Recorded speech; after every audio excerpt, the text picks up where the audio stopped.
People.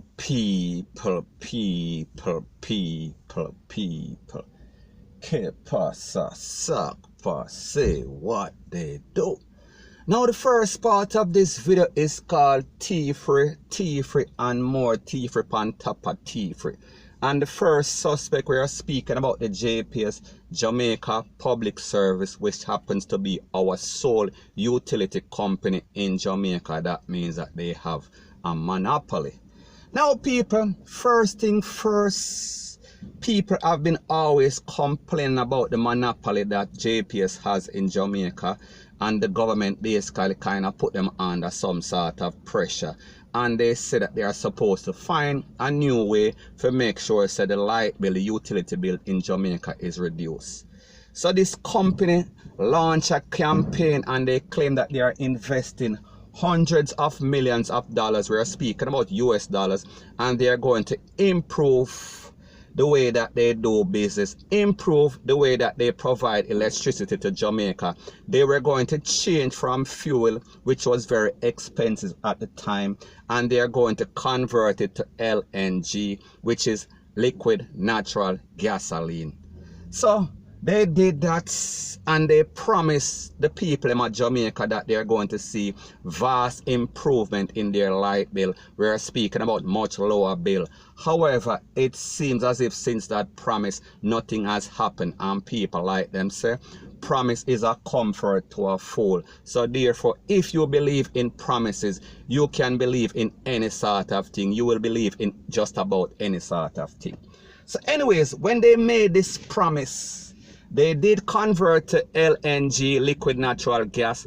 However, based on what they claim, now people, sorry, let me make it better, let me make it more clearer.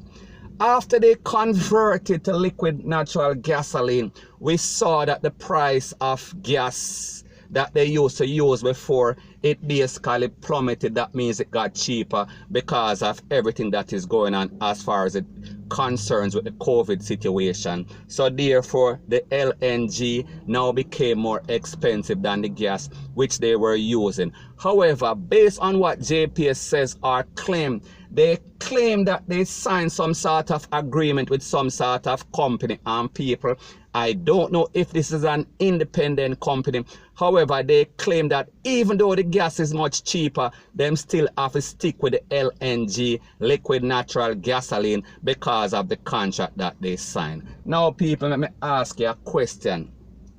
In the year of 2020, are you, as a very big company such as JPS Jamaica Public Service, going to sign a contract with a company that is going to hold you, that is going to bound you? That means that if you can get a cheaper way, you have to still buy from them. People, that makes any sort of sense. Who does that? Any sort of sensible company, I am speaking about a multi-billion-dollar company, is going to have lawyers or have people that negotiate on their behalf and make sensible decision that is not detrimental to the company. However, this is what JPS is claiming. Now people, after a lot of people start bash out upon them and saying that, boy, the bill them kind of get expensive in the last couple of months during or since the COVID situation. And we also saw that a minister, we are speaking about, I think her name is Malahoo Ford, she also came out in parliament and said that she get a very exorbitant light bill. That means that the light bill very high.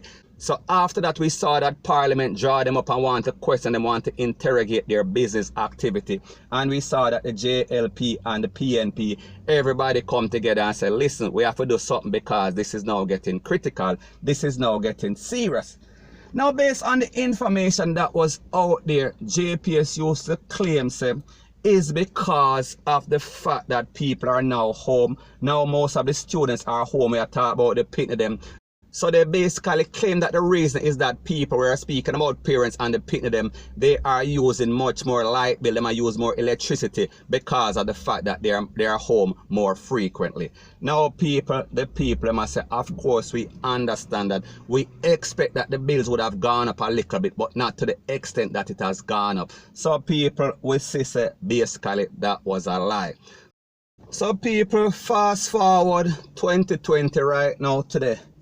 JPS is now claiming that they are charging all of their customers 20%. We are responsible for between one report said 20% and one other report said 27%. So people, we are speaking about between 20 to 27% are 1/4 to basically 1/5 of their bill are for people that has been stealing from them. So people, we are now responsible for people thieving, people that are not paying their utility bill at JPS. So the customers being you and me or anybody that live or stay in a Jamaica for any sort of extended time, we have to pay for the theft that they are incurring. So whatever people thief from them, then basically take back 20% from the customers that actually pay. Now people, when we take this into consideration, and we see that we have a government who is now the JLP, and people, when I say JLP, may I talk about the people that are managing the affairs of the country. So therefore, if JLP is a leading party or the party that is in power, they are responsible. JLP also appoints, we're speaking about the OUR, which means or which stands for the Office of Utilities Regulation. So therefore, they are the people, they are the department, they are the responsible entity that are supposed to make sure say Jamaica people don't get abused by these company, meaning JPS in this case. So people, what is the OUR doing? What kind of negotiation, what kind of contract was signed between JPS and the OUR under the management or the tutelage of, we're speaking about the JLP and Holness? How them sign something like this and give JPS the right to basically bill people that are not responsible for every other person out there that cannot pay or don't choose to pay or don't feel like them supposed to pay? How is that right? How is that representing? How is that basically taken up for the people in Jamaica? How do you sign a contract like that? May I talk about the OUR? People, remember the OUR is supposed to be an independent body that represents the people, the citizens, the residents of Jamaica. However, it seems as if there's some sort of conflict of interest because people, we also know that the government of Jamaica owns some sort of stake on people. Me no know, I might be wrong or I might be right. I know that the government of Jamaica had some sort of percentage in the JPS. So therefore, they are making decisions that are detrimental to the people, the citizens of Jamaica, however, are beneficial to these companies who have monopoly over Jamaica. So people, unless we solve the problem of having some sort of competition, JPS is always going to do the same thing over and over, and if we don't want to use them, basically we are going to stay in the dark. However, it seems like the government, it seems like the OUR are the ones that are in the dark because they are making dumb decisions based that are representing the people of Jamaica. People, it makes absolutely no sense. So the moral of the story is this: JPS is a bare-faced thief, and the government of Jamaica directly and indirectly and also directly the OUR are helping these people to take advantage of Jamaicans. Point blank and period. So anyways people, that is my views on the whole thing as it pertains to that. And like me say, it is just my views and opinion. It is not the gospel. Your views and opinion can be respectfully different from mine, but let me know what you think in the comment section. Bless up. Now before I move to the next part of my video, please subscribe to my next channel. It is called Jamaica Dance, all source one word, and I'll be pinning the link to that channel in the description of this video, and I'll be posting news items to that channel also. So people, please subscribe, and also subscribe to this channel. We're speaking about true Jamaica buzz, and when you subscribe, please press the notification bell or icon, and also press all in the option.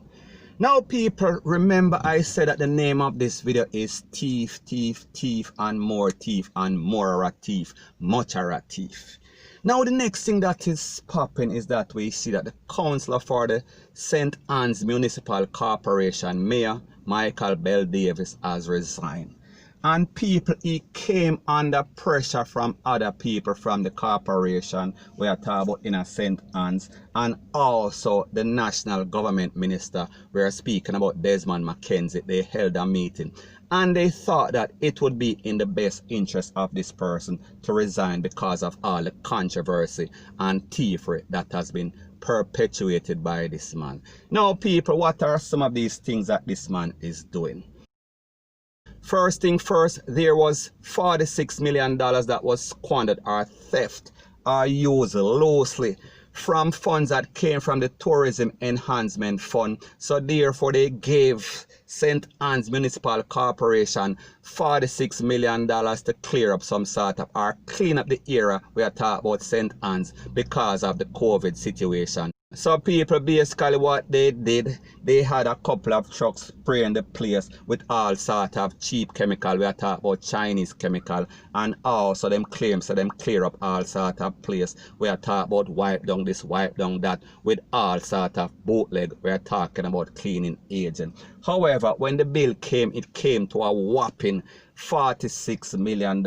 However, they could not verify or validate what it was used for. And whenever they was drawn up in Parliament, people them a stutter, them a buffer, like when basically you have some sort of internet or some sort of phone and you see the circular spin. They could not come up with a valid answer. So anyways, $46 million right there, sir. The next thing that he was also implicated in is that he was in charge of building code. However, he was the director of a company that basically see some land. People hear me say him see some land. And he built a building on that land, and the building basically violate. We are talking about the building code. Now people, you see these people barefaced and them thief. Now people, remember, this man is a part of the management or the upper head, the top head that are supposed to monitor all the affairs of building code in a St. Anne's. However, him thief some land and build a building that was also violating the building code.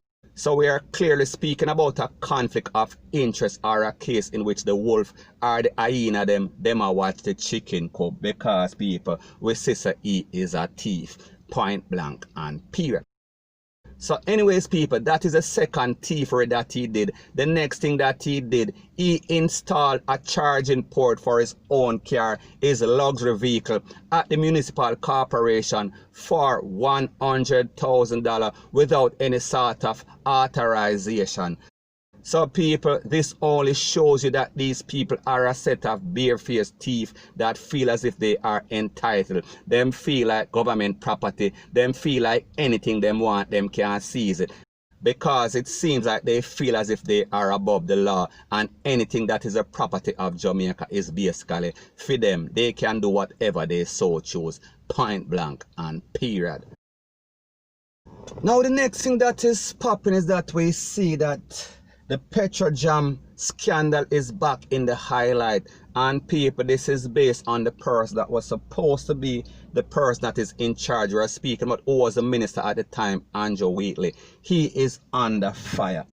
And people, there was in excess of $5 billion that was unaccounted for, and yes, billion with a B. Now people, since that incident, we see nobody no get arrested. However, it seems as if they got some sweet deal. We are talking about the upper management. We are speaking about the bigwigs in the company. Them get all sorts of retirement plan, all sorts of incentive for basically tea from the company. We are talking about severance pay. They were paid, most of them were paid in excess of a couple of millions of dollars, tens of millions of dollars for retirement to basically take away the people them money.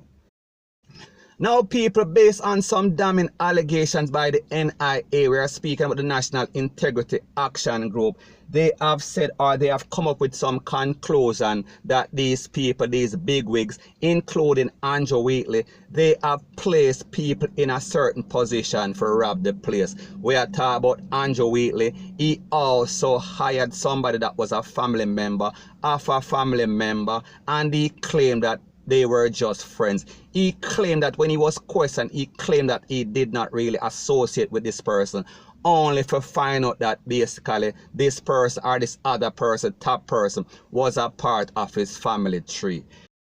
Now what is even worse is that other than the $5 billion that was unaccounted for, it was also divulged that these people were giving out all sorts of charity to them school, them old school. So therefore $6 million to Camperdown or $7 million to Camperdown based on one of these bigwigs in a Petrojam. So people, remember, Jamaica is a poor country. Remember, Jamaica have other priorities more than charitable contribution. We are talking about people out there suffer. We are talking about people out there hungry. So how is it that these people that are managing the affairs of Jamaica, Jamaica purse, Jamaica taxpayers' money, feel as if they can just do whatever they so choose, hire who them want hire, even if that person did not qualify, as long as it is a family member, as long as they are in the link of the thievery. So people, me just show you how Jamaica run, me just show you why crime can done. And people, don't get it twisted. I am not justifying the actions of the thief and the criminal and the murderers out there. Me just show you, say, if the people that we hire are the people that we vote in and say they are responsible for the affairs of the country and they are thieving, what do you expect from the common man and people? Like me say, it is not justification. Me just say, if the people that we put on a pedestal are basically thieving from Jamaica and are corrupted. So the point that I am trying to make is that there is no example for the common man for follow, because people, we say these people in a high place, them are damn crooks, point blank and period. So anyways people, that is my views on the whole thing as it pertains to that, and like me say, it is just my views and opinion, it is not the gospel. Your views and opinion can be respectfully different from mine, but let me know what you think in the comment section. Bless up.